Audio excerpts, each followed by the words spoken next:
वक्रतुंड महाकाय सूर्यकोटि समप्रभा निर्विघ्नं कुरु मे देवा सर्वकार्येषु सर्वदा। रुरु और प्रमाद्वरा। स्थूलकेश नाम के एक महान ऋषि हुआ करते थे जो शक्ति और विद्या दोनों से ही युक्त थे। वे सभी प्राणियों के लिए दया रखते थे। उस समय गंधर्वों के राजा विश्वासवों का मेनका से घनिष्ठ संबंध था।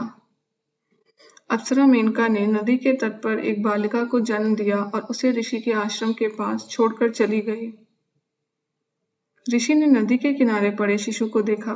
करुणा से भरे ऋषि ने उस शिशु को उठा लिया और उसका पालन पोषण करने लगे। बच्ची उन्हीं के घर में रहती और बड़ी होने लगी।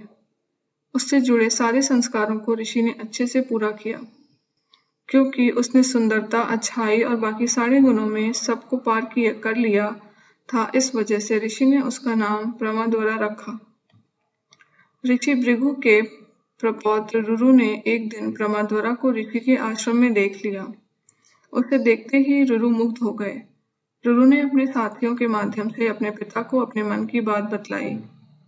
प्रमति ने स्थूलकेश से संपर्क किया और रुरु के लिए प्रमाद्वरा का हाथ मांग लिया।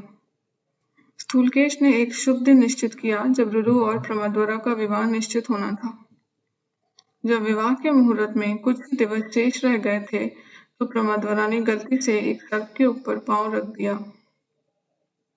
सांप कुंडली मारे बैठा था, इसलिए प्रमाद्वरा ने उसे देखा नहीं।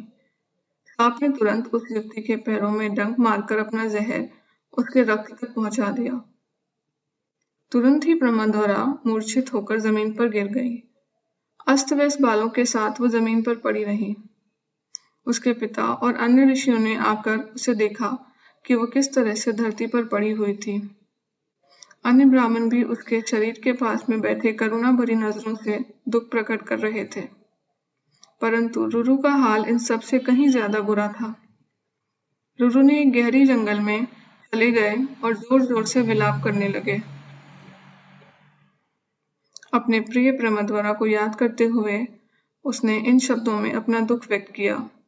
वो नाजुक लड़की जो जमीन पर असहाय पड़ी है, मेरे दुख को बढ़ा रही है। यदि मैं दानी रहा हूँ, यदि मैंने तपस्या की है, यदि मैंने अपने बड़ों का सम्मान किया है, तो इन कार्यों का पुण्य के बदले उसे जीवित कर दो। यदि मैंने जन्म से ही अपनी वासनाओं को नियंत्रित कर रखा है और अपने व्रतों का सही से पालन किया है, तो मेरी प्रमाद्वरा भूमि से उठे। रुरु को इस तरह विलाप करता देख कर स्वर्ग से एक दूत उनके पास आया और उसे संबोधित करते हुए कहने लगा, तुमने अपनी पीड़ा में जो भी शब्द कहे हैं वे सभी बेअसर हैं। जो इस संसार का है और उसके दिन समाप्त हो जाते हैं, वो फिर कभी वापस नहीं आ सकता।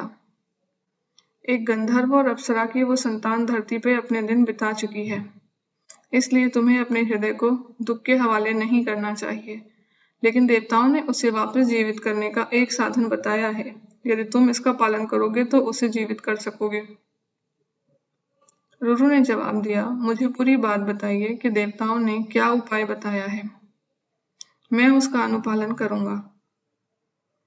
आपको मेरे दुख से मुझे निजात दिलाना शोभा देता है। दूत ने जवाब दिया, यदि तुम चाहो तो अपना आधा जीवन त्याग कर प्रमाद्वरा को दे सकते हो, तब तुम्हारी दुल्हन जमीन से उठ सकेगी। रुरु ने शर्त मान ली और कहा, मैं अपनी इच्छा से अपनी दुल्हन के पक्ष में अपने जीवन का एक हिस्सा प्रदान करता हूँ। मेरी प्रियतमा एक बार फिर अपने सुहावने रूप में उठ खड़ी हो। गंधर्वों के राजा और वो दूत दोनों ही यमराज के पास गए और उनसे कहा, अगर आपकी इच्छा हो तो रुरु की मंगेतर प्रमाद्वरा को रुरु के जीवन के अंश देकर एक क्षण में उठने दीजिए। यमराज इसके लिए सहमत हो गए और रुरु के जीवन के अंश के साथ प्रमाद्वरा अपने श्रेष्ठ रंग के साथ नींद से उठ खड़ी हुई। इस जीवन के उपहार से रुरु ने अपना जीवन काल कम कर दिया। शुभ दिन आने पर विधि विधान से विवाह संपन्न हुआ। इस जोड़े ने अपने दिन एक दूसरे को समर्पित करते हुए गुजारे। हालांकि रुरु ने अपनी पत्नी को जीवित पा लिया था, पर उसके मन में सर्व जाति के लिए क्रोध गहरा गया था। इसलिए उसने सारे सर्व जाति के विनाश का प्रण ले लिया। जब भी वो किसी सर्प को देखता तो अत्यंत क्रोध से भर जाता और उसे मार डालता। धन्यवाद। आशा है कि आपको ये वीडियो अच्छा लगा होगा। अगर लगा हो तो इसे लाइक और शेयर ज़रूर करें। ऐसे और वीडियोस देखने के लिए आप हमें सब्सक्राइब भी कर सकते हैं। अगर आप कोई फीडबैक देना चाहते हैं तो प्लीज़ कमेंट कीजिए। धन्यवाद।